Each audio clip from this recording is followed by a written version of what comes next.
Las empresas no son los negocios, las empresas hacen negocios. Las empresas no son un trigo, una soja, una leche, una carne, sino que montan negocios que tratan de que sean competitivos sobre una plataforma que se llama empresa y que pretendemos que sean empresas competitivas. Una devaluación puede poner un negocio competitivo, pero no necesariamente puede poner una empresa competitiva, temporalmente. Las empresas son sus valores, sus redes de contacto, sus procesos, su organización, su escala, sus talentos internos, sus relaciones comerciales. Entonces, por eso hay gente que hace el mismo negocio y le va bien, y hay gente que hace el mismo negocio y le va mal. Entonces, esto me parece que es un concepto importante, sobre todo cuando uno está en el mundo de los inversores. Yo trabajo con inversores y no buscan solamente negocios competitivos, tratan de encontrar empresas competitivas. Hay un trabajo que, bueno, sale del IAE, de la gente de FRAC, etcétera, pero más que nada es la competitividad como fruto de un proceso de 4 patas. El nivel micro, que es el que los productores llamamos tranqueras adentro, lo que hacemos bien, nuestros procesos, nuestro rinde, nuestra tecnología, todo aquello, nuestra forma de comercializarlos, todo lo que podemos más manejar nosotros nos hace más o menos competitivos. Tenemos un gobierno o una política económica, que es la macroeconomía, que claramente afecta la competitividad del país, que es lo que probablemente este gobierno empezó primero a tratar de corregir distorsiones y generó un marco superior de competitividad potencial para las empresas, que no alcanza si vos en la micro no lo sos.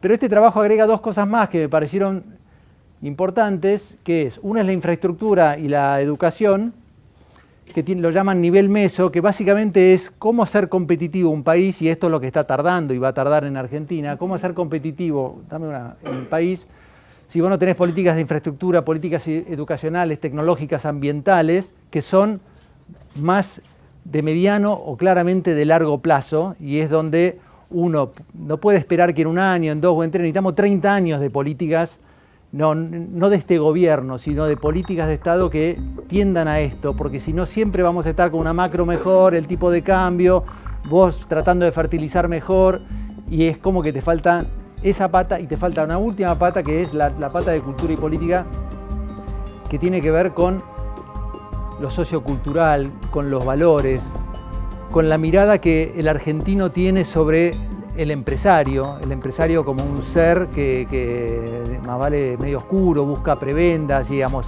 Las empresas no son un orgullo para muchos argentinos, sino que son como un foco de corrupción, donde a veces, si uno agarra cualquier encuesta que se hace, claramente hay una percepción de que el Estado es mejor que la empresa, y es una discusión probablemente larga. Lo que sí me parece que es muy difícil construir un país sin empresas que sean competitivas y con empresarios que sean competitivos, que paguen sus impuestos, que hagan lo que tienen que hacer, por supuesto, y se dediquen gran parte de su tiempo a explotar su negocio, a explotar la mejor rentabilidad posible con los recursos que disponen.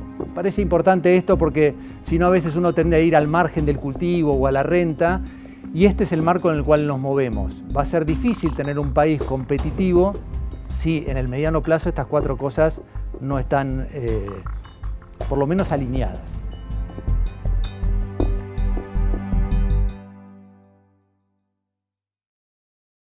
El 55 o 60%, según las fuentes que uno analiza, de la superficie que hay produciendo en la Argentina está en manos de arrendatarios o de gente que alquila el campo para producir. La mayoría de la superficie no tiene manejos sostenibles ni amigables con el medio. Teo les habló de la diferencia entre el negocio y empresa, y este es un típico ejemplo de mirar el negocio a corto plazo o empresas cortoplacistas que están en el límite que son empresas o no son empresas. Para mí son solo analistas de negocios. Los que miran solo este año y quiero estar en el negocio este año. Un aspecto bueno que diferencia a la Argentina es que, a diferencia de lo que pasa a nivel país, que el nivel educacional está prácticamente destruido a nivel de país, cuando uno compara el nivel educacional de los productores agropecuarios con respecto al resto de los países competitivos con Argentina, incluyendo Estados Unidos, Brasil, los grandes países de productores de Europa, Argentina está muy bien parado y tiene una diferencia muy grande con el resto de los farmers, que es que la edad promedio, no solamente el nivel educacional, en una parte importante de la producción de los que producen es alto, sino que la edad promedio de los productores es relativamente más baja que las competencias de otros países. ¿Qué ventajas da eso? Da ventajas muy importantes porque permite que estén más abiertos al cambio. Es así como muchas veces incorporan tecnologías más rápido que otros países o que otros productores de otros países. Y un punto que es clave, cada vez hay más productores que producen bajo procesos, bajo normas.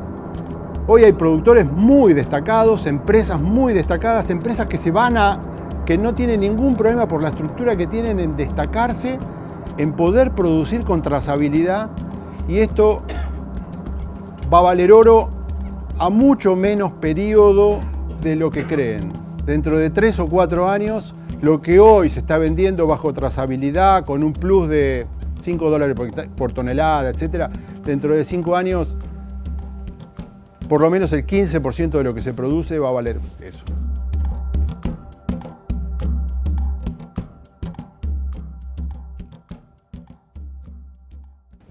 Yendo al hemisferio sur, el gran competidor nuestro es Brasil, donde siempre se decía que Brasil se hacía la soja. Bueno, miren cómo cambió en los últimos 10 años la producción de maíz en nuestro querido amigo brasileros. De 35 millones de toneladas que tenía en el 2013, se fue a 95, algunos dicen que van a 110 millones de toneladas de esta actual campaña. El año pasado tuvieron un problema de seca muy fuerte, que fueron de 65, 66 millones de toneladas de producción, que eso le vino muy bien a la Argentina porque por los convenios del Mercosur le vendíamos el maíz a los brasileños y el año pasado tuvimos excelentes precios en el mercado interno del maíz, básicamente también por eso. Vamos a la Argentina, la producción de maíz. Si bien no fue tan explosivo como pasó en Brasil, el aumento de producción, sí se dio un salto muy importante en estos dos últimos años. Básicamente, de acá en estos años estuvo mercado controlado de exportación, los famosos ROEs, y además teníamos el 20% de retención. Se libera esto y automáticamente aumenta la producción de 30 a 40 millones de toneladas. Por eso lo que decía Pignanelli, de meter retenciones para recaudar y todo eso, esto es el efecto retenciones. Haber sacado el 20% fue explosivo para el maíz. Obviamente Argentina más o menos tiene un consumo interno de maíz de 10 millones de toneladas, lo demás se exporta. Vamos acá, teníamos un comercio exterior, si bien no estaba cerrado, pero estaba controlado, se podía exportar, pero se libera el tema de los ROEs y de 17 millones de toneladas pasamos a tener un saldo exportable de 26, 27 millones de toneladas de exportación. Vamos al trigo, estamos rondando los 17, 18 millones de toneladas de producción de trigo, que en la época de control de exportaciones está rondando los 12 millones de toneladas. Lo mismo, saldo exportable, ni hablemos, este famoso año de 2013 que no le podíamos vender trigo a nadie y nuestro gran comprador, que era Brasil, salió a comprar trigo a Estados Unidos y se nos metió en ese mercado. Hoy ya tenemos prácticamente recuperando de los últimos 30 años las exportaciones, pasando los 11 millones de toneladas de trigo. Esto es bueno pero por otro lado es un problema, porque hay que tomar conciencia qué trigo hacer para poder vender al exterior. El trigo argentino hay que venderlo con calidad, por eso hay que sembrarlo con calidad, porque si no tenemos que competir con los trigos europeos, que los trigos europeos son de baja calidad y lo consume todo el norte de África, que por una cuestión de flete obviamente lo tienen ahí a mano y son precios muy por debajo a lo que vale hoy el mercado. Así que hay que cuidar la calidad de trigo para poder tener trigos de calidad y salir a competir con los grandes productores de calidad, que puede ser Canadá, que puede ser Estados Unidos. Hoy en día Estados Unidos está teniendo un problema de calidad importante de trigo, donde se le está, el famoso trigo de primavera, tuvo una seca muy importante en el norte de Estados Unidos y eso hizo que el precio del trigo haya subido casi $100. Entonces es una oportunidad muy buena para que Argentina pueda colocar ese trigo.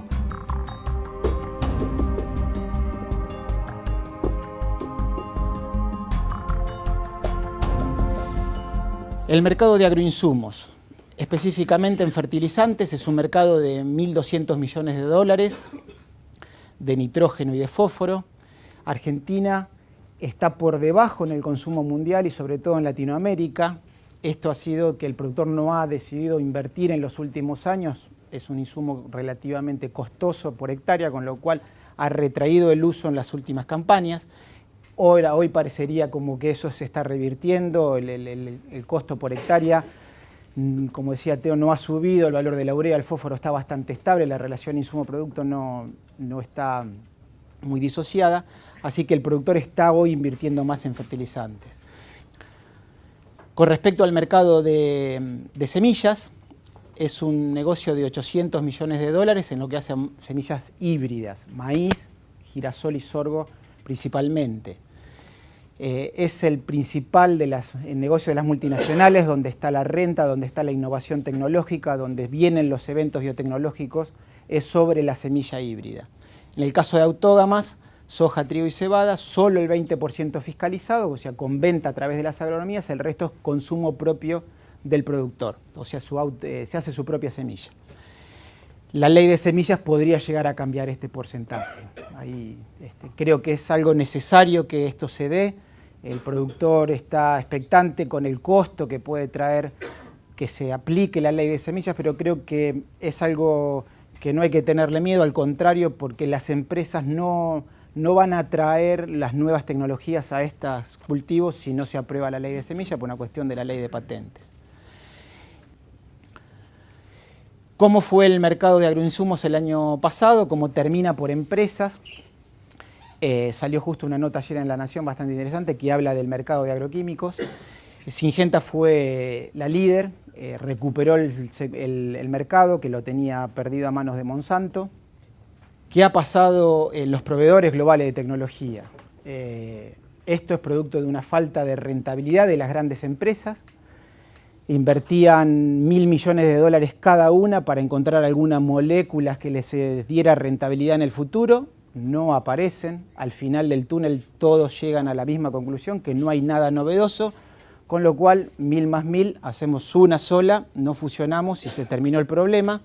El problema va a ser para la cantidad de gente que va a quedar afuera, porque esto recién empieza las fusiones. Si bien ya están definidas, ahora empieza el desguace, diríamos. Bayer compró a Monsanto, 66.000 millones de dólares. DuPont se fusiona con Dow y va a armar una tercera empresa.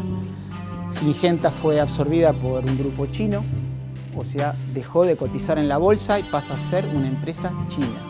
Una de las empresas más grandes del mundo pasó a ser china, con lo cual para que se den una idea de lo que está haciendo China hoy en el mercado de los agroinsumos. Está tomando mucha fuerza comprando exportadores, como hablaron de Cofco, que compró Noble. No digo que van por todo, pero están llegando a los países donde la necesidad de tener el insumo para generar el grano y ese grano llevarlo a su destino. En el caso de la intermediación, que es lo que nos toca a nosotros, esto también va a traer una reconversión de nuestro sector. Se estima que hay unas 2.000 agronomías a nivel país y probablemente queden 1.000. Eso también es un cambio en la forma de comercialización. El productor va a buscar agronomía a la venta del agroinsumo, o sea, la empresa que tiene semillas, fertilizantes agroquímicos, algo de acopio, eso es una agronomía.